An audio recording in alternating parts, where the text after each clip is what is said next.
Bienvenue à ce numéro du Journal des journaux paru du 10 au 16 février 2020. Un numéro que nous entamons avec le classement de Global Firepower 2020 des armées du monde. Au sujet duquel, avec 41 milliards de budget militaire, le Mali dispose de 9 avions de combat. Le Niger, avec plus de 190 milliards de budget, n'en a aucun. Titre entre autres à sa une l'hebdomadaire L'Éclosion, qui nous apprend que le jeudi 3 février dernier, le Global Firepower, GFP en abrégé, a publié son incontournable classement mondial de puissance militaire.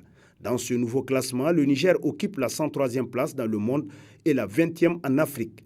Un rang qui ne fait pas honneur à notre pays à plusieurs égards selon le journal qui nous apprend davantage, classé en 96e position. 6 pays écartent l'armée malienne de celle du Niger dans ce classement des armées du monde. RT, l'hebdomadaire dit avoir commandé une comparaison entre les deux armées sur la plateforme du Global Firepower et les résultats bouleversants fournis se présentent comme suit. Sur le plan financier, le GFP nous renseigne que le budget de la défense au Niger est d'environ 194 milliards, tandis que celui du Mali est d'environ 41 milliards. Sur cette base, notre budget de la défense fait plus de 4 fois celui du Mali. Dans l'ordre normal des choses, eu égard au budget alloué aux deux armées, les forces de défense et de sécurité nigériennes devaient être mieux équipées que les FAMA, mais hélas, tel n'est pas le cas, constate L'Éclosion qui renchérit. Selon le GFP, en termes de puissance aérienne, l'armée malienne dispose d'un total de 29 aéronefs contre 16 pour l'armée nigérienne, 8 hélicoptères contre 7 pour l'armée nigérienne, 9 avions de combat contre 0 pour l'armée nigérienne. Audit à la défense, l'Étau se resserre-t-il contre Karla Moutari? S'interroge à sa une l'hebdomadaire L'Actualité pour qui le remaniement technique qui le sortait du gouvernement un vendredi soir pouvait-il être perçu comme une sanction pour des fautes qu'on lui reprocherait? Faut-il s'attendre à voir le dossier conduit plus loin jusqu'à être pris en charge par la justice? Se demande le journal pour qui difficile de le dire car, dit-on, l'homme n'est pas n'importe qui au Gouriland, il est du sérail rose. Il y a des raisons de douter qu'il y ait véritablement là une réelle volonté de faire payer à cet autre homme ses impairs, car ce n'est pas pour la première fois que de manière spectaculaire, la Renaissance dans ses colères peu maîtrisées renvoie ses enfants pour le regretter par la suite, selon le journal qui poursuit. La Renaissance, il faut désormais s'en convaincre, a le défaut et la faiblesse d'être très complaisante et solidaire, n'ayant jamais eu une main forte pour rendre gorge à ceux qui prévariquent, gèrent mal, dépouillent l'état de ses deniers et de ses biens. Le cas est pourtant grave car de l'avis même d'un journal proche du régime, faut-il le rappeler, alors qu'il était à la défense, ce ministère n'était devenu qu'une plaque tournante d'affaires fumeuses. Dans l'oubli total des urgences d'un pays que le président de la République déclarait lui-même en guerre, constate l'actualité. Amère vérité, à quoi servent toutes ces réunions du Conseil national de sécurité que préside régulièrement le président Issifou, alors que les populations de Tillabéri sont sous le joug de ceux qu'on appelle terroristes? S'interroge dans sa rubrique Nation l'hebdomadaire satirique Le Canard en furie, pour qui, décidément, les Nigériens ne comprennent pas d'où vient le mal ou plutôt d'où viennent les maux qui ont ruiné leur pays.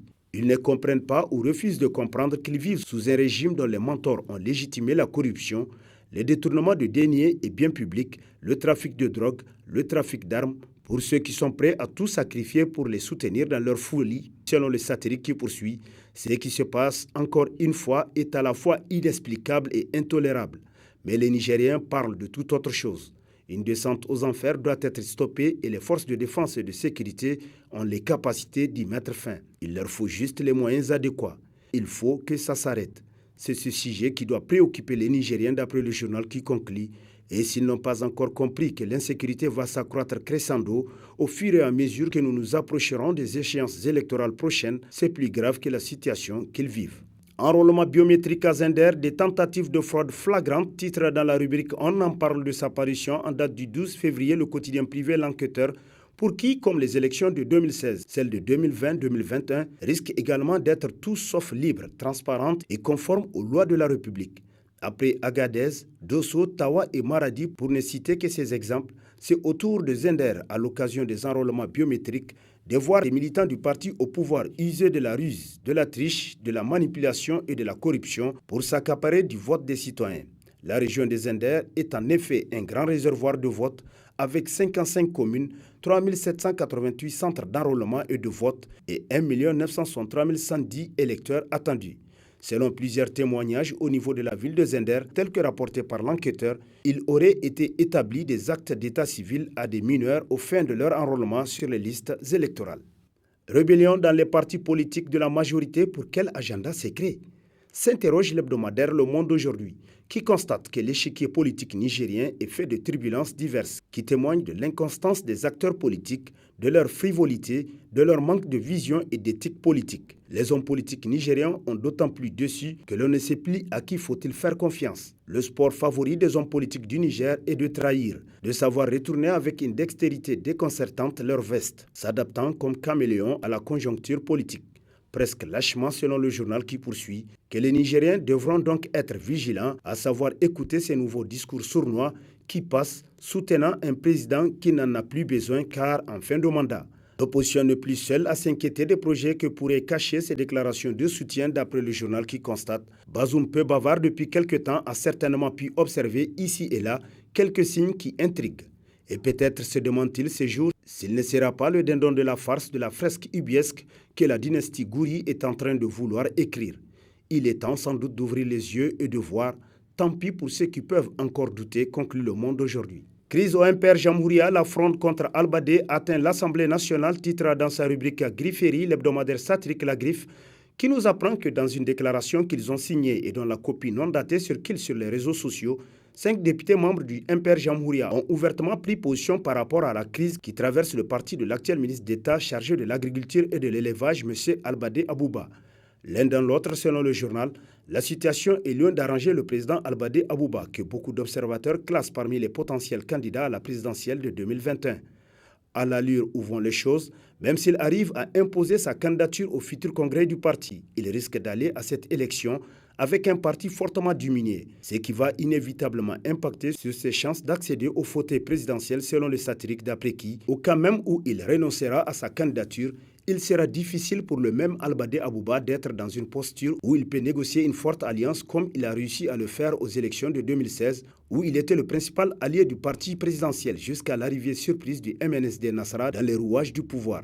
Lehindadi Karewa s'exclame en conclusion La Griffe. Réponse du ministère de l'Intérieur par rapport au 3e congrès de Lumana, rebond dans la reprise du congrès du Modem F à Lumana, titre dans sa rubrique politique l'hebdomadaire La Roue de l'Histoire, qui nous apprend que le ministère de l'Intérieur réitère sa position exprimée dans la lettre en date du 26 septembre 2019 et avertit par rapport au prochain congrès prévu pour le 23 février 2020 à Dosso que la validation des travaux de votre congrès ne sera possible que dans la mesure où ceux-ci sont conformes aux dispositions statutaires et administratives évoquées plus haut. Totalement embourbé, le Modem F à Lumana cherche une porte de sortie de crise, constate l'hebdomadaire qui nous apprend davantage que Noma Oumarou et Munkela Tahirou multiplient les correspondances au ministère de l'Intérieur qui leur indique la voie légale pour s'en sortir. La balle est désormais dans le camp de Lumana. Le parti de Hamamadou pourrait-il surmonter ces divergences et ces querelles de leadership pour tenir un congrès régulier et conforme à ses propres textes, se demande le journal, pour qui il est difficile de répondre à cette question. Tout ce que l'on sait, les différents protagonistes de la crise s'ignorent totalement et ont de la peine à se supporter, à moins que cette fois-ci, avec les impératifs des élections qui s'approchent inexorablement, qu'il y ait un ultime sursaut pour sauver les meubles. Ce qui est sûr, Lumana joue tout son destin, conclut La Roue de l'Histoire. Crise Modem F à Lumana Africa, Noma Oumarou, toujours dans le jeu, titre dans ses colonnes l'hebdomadaire satirique Le Hérisson, d'après qui pour Oumar Noma, ce sera le 23 février prochain à Dosso, parlant du congrès ordinaire du parti au cheval blanc ailé. Comment se prépare-t-il? En d'autres termes, réussira-t-il à résoudre l'équation des délégués? Argument qui a présidé à l'invalidation des assises du 4 août 2019, se demande le journal pour qui certainement qu'il n'envisage pas de repartir dans la cité de Germakoy pour une simple balade. Le président Noma sait ce qu'il fait et là où il va, dixit un de ses soutiens tel que rapporté par le satirique qui poursuit qu'entre Noma Oumarou et son camp adverse, qui finira par remporter le Modem Lumana? Une chose est sûre, la bataille s'annonce rude et corse davantage l'équation. Oye Tawebaba, stop à ton projet de commander du matériel électoral. Faut pas gaspiller ton argent. C'est loin d'être clair d'œil, conclut Le Hérisson.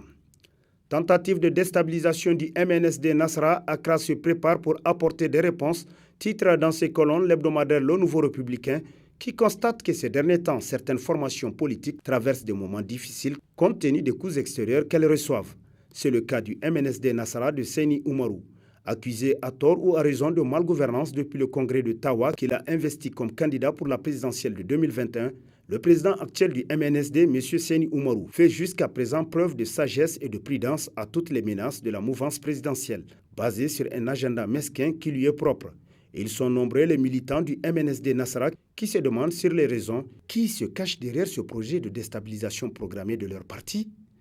La réponse à cette question interviendra le 15 février prochain à Accra, au Ghana, à l'occasion du forum de la diaspora prévu du 15 au 16 février 2020 à Accra. Un forum qui sera présidé par le président du MNSD, Alhaji Seni Oumarou, nous apprend le journal Kiran Chéri. Ce forum regroupera les militants et militantes d'Est, d'Ouest, du Nord et du Sud, continue pour non seulement débattre de ce projet mesquin de déstabilisation du MNSD Nasra, mais également des forces et faiblesses du parti depuis le congrès de Tawa. Le MNSD entend faire une démonstration exceptionnelle de force à l'extérieur du pays, ce qui justifie la présence à cette rencontre de tous les membres du bureau politique national. Comme à ces principes, les militants et sympathisants auront à se concerter en toute franchise sur la vie du parti à la veille des élections générales de 2020 et 2021. C'est donc le premier rendez-vous hors pays de cette formation politique qui sonne comme un départ à la mobilisation gigantesque des militants au processus d'enrôlement biométrique selon le Nouveau Républicain. Indignité politique, ces hommes qui se vendent pour détruire leur parti politique a constitué l'un des titres à la une de l'hebdomadaire Le Courrier qui constate que ces hommes politiques au comportement indigne, sans aucun respect pour eux-mêmes, manquent de respect également au peuple pour le bonheur duquel ils prétendent œuvrer. Ils pervertissent de la sorte les valeurs de notre société et les principes démocratiques. Jamais de mémoire d'homme, le nomadisme et le mercenariat politique n'a atteint un degré inquiétant pour la stabilité de notre société d'après l'hebdomadaire Kiran Chéri. Pourtant, en politique, il y a bien une morale parce que la politique vise avant tout le bien-être des hommes. Elle n'est donc pas l'art du mensonge, de la fourberie et de la traîtrise, encore moins le lieu de tout faire comme le font croire certains, uniquement mus par leurs intérêts mesquins et sans vision aucune. En attendant, c'est une vérité avérée et enseignée par l'histoire que l'homme politique qui se prostitue avec l'adversaire pour nuire à son propre parti politique n'a aucun avenir. Juste utilisé pour faire le sale boulot, pour devenir de demain la risée de tous, selon Le Courrier. Et sur ce prend fin le présent numéro de la revue de presse. Prochain rendez-vous, plaise à Dieu dans une semaine avec toujours la même passion de vous servir. Bonne lecture et au revoir.